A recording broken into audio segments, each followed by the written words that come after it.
Miles per hour, everyone's talking about it now. It's starting to get more popular. Essentially what it is we're looking at what is the peak velocity capability of an athlete, and that's what we're tracking through GPS. So if you look at athletes like Trey Lance, he hit 21.5 miles per hour when he was at North Dakota State, and used that essentially as his as his key into the NFL, because he didn't run a 40. He was like, look at my GPS numbers. And essentially we can equate GPS numbers to success for a 40-yard dash. If an athlete can run 22 miles per hour, it typically can run about around 4 or 5. You know, if they're running 20 miles per hour, you know that athlete, there's no way they're gonna run like a 4.4 or 4.3. So it's also a litmus test for athletes.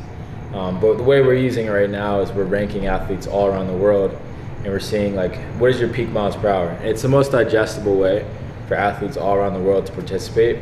And then as we move forward, we're gonna start looking at other metrics like acceleration and power, horizontal power, and seeing how athletes actually get to that speed, which is gonna be really, really, really impactful for their careers and how they reach new heights for their career. All right, so if you have a slow miles per hour, there's a couple of different reasons most likely. Last week we talked about 3 different buckets. So number 1 is physical. Are you physically gifted enough to have a stiff ground contact, to put enough force into the ground, and to be able to, just be strong enough? Second is technical. Do you have the technical ability? So we showed you with Izzy last week, athletes that are swinging that leg behind them aren't able to get enough hip flexion in the front to produce a downward stroke. So that's technical. And then third is stimulus. Like if you're not sprinting at least once per week, every 7 days, you're not going to have the physical capabilities to run fast in a game or anything like that. So there's a minimal effective dose of like 1 to 3 sprints per week. If you can't like break through, you're running, you're doing all 3 things, you have decent technique, you have good physical skills, and you have the right stimulus, then there's really 3 drills I look at that are going to help increase your miles per hour. And the first is a fly run. Essentially what a fly run is, you're maximally relaxed and you're building up into a max speed sprint.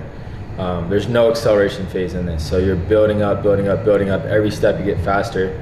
And then you have a zone where you hit max velocity. And you try to hold that max velocity for whatever distance you set. So we typically start at 10 yards and then progress to 20. Very rarely we'll go to 30, but it's an easy drill to work on. The second drill I'll look at is called an in and out. So this one does have an acceleration phase. So we accelerate to a certain point and then maximally relax, and then re-accelerate and then maximally relax. So what we're working on is understanding what it feels like to be at maximal tension and maximal relaxation. Typically when you're sprinting at max velocity, you want to find some type of middle ground where you're still being aggressive and violent, but also 100% relaxed. And then the third drill I look at is a dribble build up to a max velocity sprint. And the difference between the dribble and the regular fly is that we have a technical emphasis on this drill. So you're technically building up, stepping over the ankle, stepping over the calf, stepping over the knee, and then getting to a max speed run. And then holding that run just similar as if you're running a fly run. So those are the 3 drills that I use to increase your max miles per hour.